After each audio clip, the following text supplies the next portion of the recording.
আমি মেসির সবচেয়ে বড় হিটার। 2016 সাল থেকে মেসি ভক্তদেরকে শুধুমাত্র একটি প্রশ্নই করেছি, মেসির ইন্টারন্যাশনাল ট্রফি কোথায়? মেসি ডান পায়ে জোর পায় না, Messi club legend, Messi Barcelona ছাড়া কিছুই না। এসব কথা বলে অন্যরা যখন মেসিকে ট্রল করত, তখন আমি মনে মনে সবচাইতে বেশি খুশি হতাম, যেটা খুবই স্বাভাবিক। একজন ব্রাজিল এবং রিয়াল মাদ্রিদ ফ্যান মেসিকে হেট করবে, এটাই হয়তো স্বাভাবিক। কিন্তু সময়ের সাথে সাথে কেন হেট করছি, কি কারণে হেট করছি, তার কারণ খুঁজতে গিয়ে কিছুই পেলাম না। বারবার জিততে চাওয়ার আকাঙ্ক্ষা, ধৈর্য আর হার না মানার মানসিকতার যে উদাহরণ মেসি নিজের কাছে নিজেই বারবার প্রমাণ করেছেন, তা জানতে পারার পরে মেসিকে হেট করার ইচ্ছাটাই আমার হেরে গেল।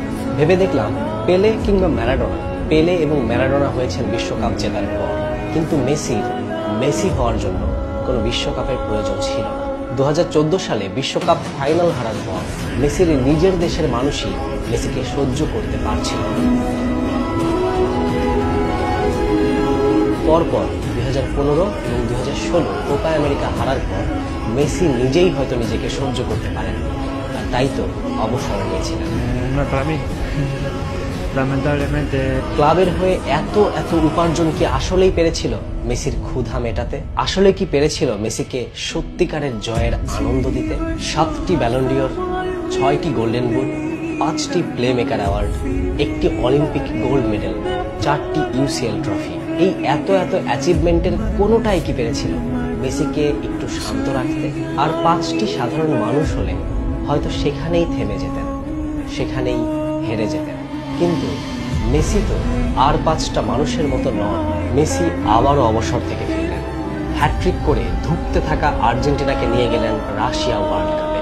28 বছরের ট্রফি খরা কাটিয়ে চির প্রতিদ্বন্দ্বী ব্রাজিলের মাঠে ব্রাজিলকেই হারিয়ে জিতলেন Copa America international trophy.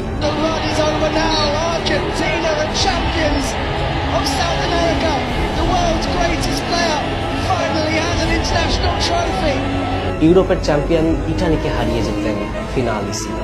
Messi again around Di Lorenzo, on a play for Lautaro Martinez, and Argentina struck first in La Finalissima. সামনে শুধু একটা বাধা অতিক্রম করা বাকি, আর তা হলো কাতার ওয়ার্ল্ড কাপ 2022, একটা শূন্য, যার জন্য হয়তোবা আমার মতো মেসি হেটাররা অপেক্ষায় ছিল। Argentina champions of the world. Messi তার জিতে দেখালেন একটা সঠিক সময়, যেই সঠিক সময়টা শুধু তাদেরই আসে যারা হার মানতে জানে।